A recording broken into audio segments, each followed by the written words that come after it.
সম্মানিত ভিউয়ার্স, আসসালামু আলাইকুম। কেমন আছেন সবাই?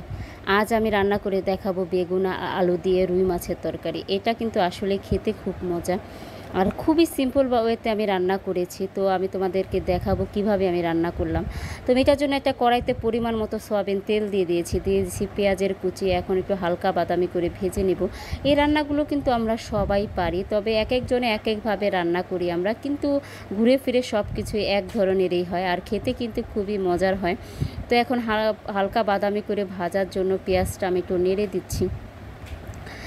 তো আস্তে আস্তে পেঁয়াজটা নাড়া হয়ে গেছে আমার। তো এই তো আমি আগে থেকে রুই মাছগুলো ভেজে রেখেছি।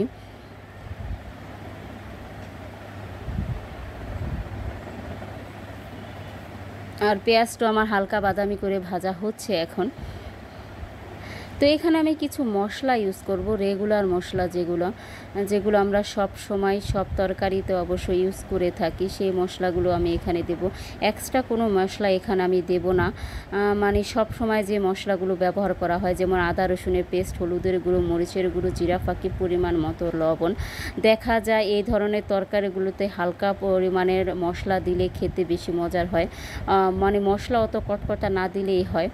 তো সেটার জন্য মশলাগুলো দিয়ে এখন আমি পেঁয়াজের সাথে নেড়ে দিলাম। এখন অল্প পরিমাণে পানি দিয়ে দিব। এখানে আমি অল্প পরিমাণে পানি দিয়ে মশলাটাকে ভালোভাবে কষিয়ে নিব। আমার মতে আমি যেভাবে রান্না করি সেটা হলো, মশলা যত ভালোভাবে কষানো হবে তরকারিটা মানে খেতে ততটাই ভালো লাগবে। কারণ মশলা যদি ভালোভাবে কষানো না হয় তাহলে একটা মশলার গন্ধ থাকে। আমি এখানে আলু আর বেগুন কেটে নিয়েছি। দেখো বেগুনগুলো আমি কিভাবে কেটে নিয়েছি। বেগুন এখানে আমি লম্বা বেগুনটা আমি নিয়েছি। তো যে কোনো মানে বেগুনি নিতে পারে। গোল বেগুন দিয়ে এটা রান্না করা হবে, খেতে একই লাগবে, কোনো সমস্যা নেই। তো এখানে আলুগুলো কাটা হয়ে গেছে, বেগুনগুলো কাটা হয়ে গেছে। তো এই তো আমি ঢেকে দিয়ে মশলাটা ভালোভাবে কষিয়ে নিচ্ছি।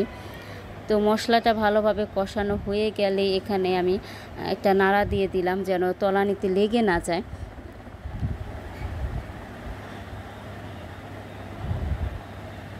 তো এখানে আমি এখন দিয়ে দেব বেগুন আর আলু। তো মশলার সাথে বেগুন আর আলুগুলো আমি একটু নাড়িয়ে দেব।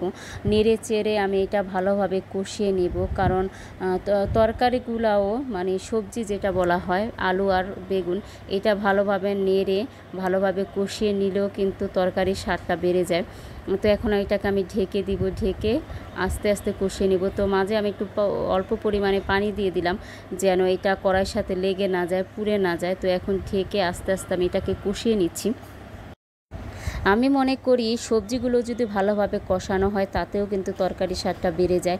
এই তো মাঝে এখানে আমি অবশ্য টমেটো দিয়ে দিয়েছিলাম। এই টমেটোগুলো আমার ফ্রোজেন ছিল, গত বছর অবশ্য আমি এই টমেটোগুলো রেখেছিলাম। এই তো আমার বেগুন আর আলুটা কষানো হয়ে গেছে, টমেটোও কিন্তু কষানো হয়ে গেছে। তো একে একে আমি যে পরিমাণ মাছগুলো রান্না করব সেই মাছগুলো এখন আমি দিয়ে দিচ্ছি। মাছগুলো আমি একটু কড়া করে অবশ্য ভেজে নিয়েছিলাম, কারণ মাছটা আমার কাছে কড়া ভাজাটাই ভালো লাগে। যে যেভাবে খেতে পছন্দ করে তার জন্য সেটাই দরকার। তো আমার ভাজা মাছটা একটু কড়াটাই ভালো লাগে বেশি। তো এখন মাছগুলো আমি সব একে একে সবজির উপরে দিয়ে দিলাম। তো এখন আমি ঢেকে দিলাম, ঢেকে একটু সবজির সাথে মাছগুলো কষিয়ে নেব। তো মাছগুলো আমার কষানো হয়ে গেছে। তো এখন আমি পরিমাণ মতো পানি দিয়ে দিলাম, যেহেতু আমি ঝোল রাখবো এই তরকারিটায়। আর এই তরকারিতে আমার ঝোল খেতে বেশি ভালো লাগে, মানে ভুনা ভুনা চাইতে। আর ভুনাটা যেটা আমরা পেঁয়াজ দিয়ে ভুনা করি সেটা তো আলাদা ব্যাপার, কিন্তু সবজি দিয়ে আমার একটু ঝোলটাই ভালো লাগে। তো এখন আমি দিয়ে দিলাম 3টা কাঁচামরিচ। এখন ঢেকে দিচ্ছি, ঢেকে আমি এখানে 5 মিনিটের মতো রান্না করব। এই তরকারিটা রান্না করতে বেশি সময় লাগে না, অবশ্য তাড়াতাড়ি রান্না হয়ে যায় যেহেতু মাছটা ভাজা আছে। আর সবজিগুলো অবশ্য রান্না হয়ে গিয়েছিল কষাতে কষাতে। তো এই তো রান্নাটা কিন্তু আমার হয়ে গেছে। আমি আরেকটু অবশ্য এখানে পানিটা শুকাবো, এত পানি রাখবো না আমি। এই তো আমার রান্না হয়ে গেছে, এখন আমি পরিবেশন করব। পরিবেশন করার জন্য আমি একটা পিস নিয়ে নিলাম আমি মাছগুলো। দেখো কতটা সুন্দর হয়েছে মাছের কালারটা, আর তরকারির কালারটাও কতটা সুন্দর হয়েছে। তো আমি এইভাবেই সব সময় রান্না করি, আর এটা খেতেও কিন্তু খুব মজার হয়। আর নামানোর আগে একটু জিরা ফাঁকি দিয়ে দিলে তো আরও মানে স্বাদটা বেড়ে যায়। তো তো ভিউয়ার্স, আজ এখান থেকে বিদায় নিচ্ছি। তোমরা সবাই ভালো থেকো। তোমাদের সবার জন্য দোয়া ও ভালোবাসা